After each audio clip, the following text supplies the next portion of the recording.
Et bonjour à tous, c'est Taker. Aujourd'hui, comme promis, je vais vous présenter comment je fais mes marque-pages. N'oubliez pas d'aller sur mon Instagram pour consulter tous les modèles que je peux vous présenter. Donc pour commencer, je sépare ma feuille en 4 parties.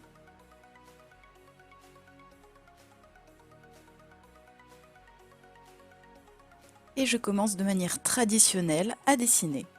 Tout comme mes peintures sur carte, mes marque-pages sont tous à vendre et absolument tous sur commande. N'hésitez pas à me contacter si un de mes marque-pages vous fait envie ou si vous avez une petite idée derrière la tête pour que j'en crée un nouveau par exemple. Celui-ci m'a été commandé lors d'une convention, la Bordeaux Geek Festival qui s'est passée en 2019. Et j'ai d'ailleurs été très heureuse de cette commande, car comme vous le voyez, c'est un petit Zorua et j'aime vraiment beaucoup ce Pokémon, il est vraiment très mignon. Donc comme je ne prévois jamais vraiment à l'avance ce que je vais faire, je fais plusieurs tests. Là vous voyez, j'ai un petit peu bataillé avec mon compas.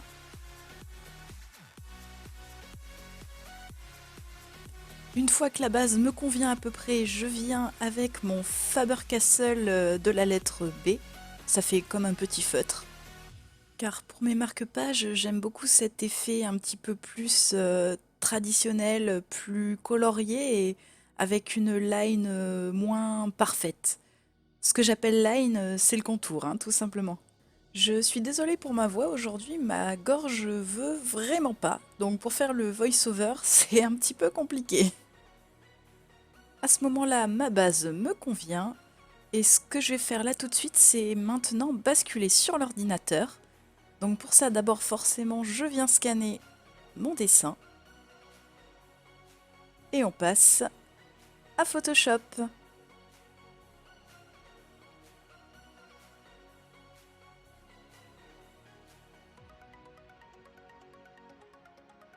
Comme vous avez pu le remarquer, je me suis changée. Car vous vous doutez bien que lorsqu'on passe devant une caméra, on préfère bien sûr être un peu mieux apprêté qu'être en pyjama. Et ne me dites pas le contraire, on est absolument tous pareils. Enfin bon, terminé les bavardages, on passe au boulot et je vais vous montrer comment je fais sur l'ordinateur.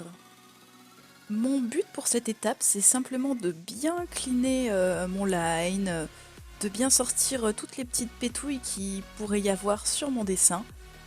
Ça me permet également de reproportionner correctement le visage et le corps de mon sujet pour qu'il soit tout simplement beaucoup mieux proportionné. Là par exemple la patte me plaisait pas du tout, donc j'ai simplement refait la même que celle de gauche et je trouvais qu'elle était plus jolie comme ça. Si vous êtes des petits malins, vous avez remarqué que ce que je suis en train de vous montrer à l'écran et sur ma tablette, ben c'est pas du tout le même moment. Voilà. Alors simplement parce que je suis encore novice en montage vidéo et forcément ben parfois ça se voit.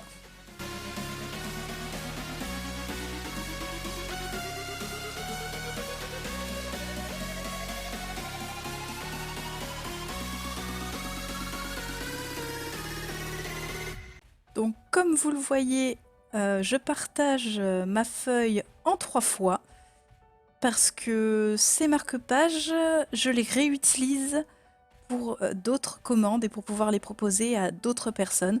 Donc je fais souvent plusieurs exemplaires. Et maintenant c'est direction l'imprimante. Bon, j'ai un petit peu galéré à mettre mes feuilles, hein, parce que là où elle est placée, c'est pas forcément du plus pratique, mais c'est le seul endroit où je peux la mettre. Et une fois que ma feuille est prête et fraîchement sèche, je peux passer à l'aquarelle.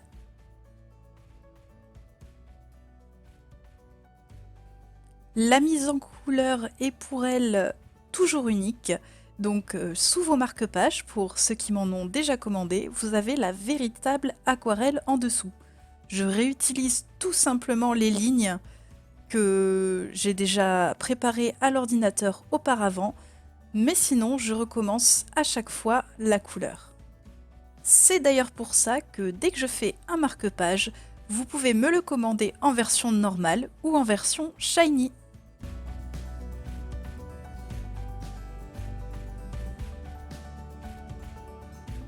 En ce qui concerne le prix de mes marque-pages, je les fais tout simplement à 13 € frais de port compris.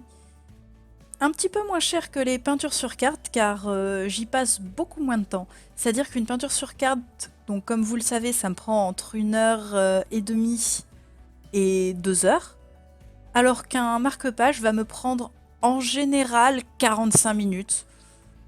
Parfois une petite heure si je galère un petit peu avec le design de base, mais en général ça me prend pas plus d'une heure, vraiment pas plus. Comme vous l'avez sans doute remarqué, Zorua est pour ce marque-page shiny, à la demande donc du commanditaire. Pour ma composition colorimétrique, je fais en sorte souvent d'utiliser les complémentaires. Ça marche beaucoup mieux et je trouve que c'est un moyen assez facile de faire une mise en couleur cohérente. Une fois mon petit marque-page signé, je passe donc à la découpe et ensuite on va pouvoir venir plastifier le marque-page.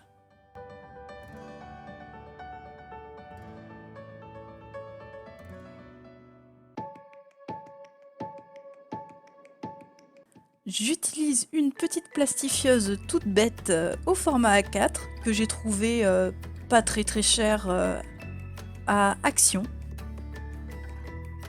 Je glisse mon marque-page dans la partie spéciale tout en veillant à ce que ce soit bien découpé et qu'il n'y ait pas une petite peluche qui se soit glissée à l'intérieur.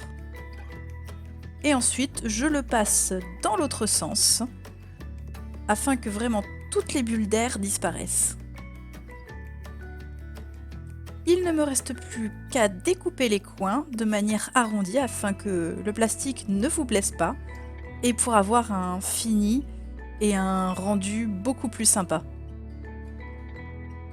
J'espère que cette vidéo vous aura plu et n'hésitez pas à liker et à la partager et surtout à vous abonner à ma chaîne YouTube. Merci à tous d'avoir regardé, bye bye tout le monde!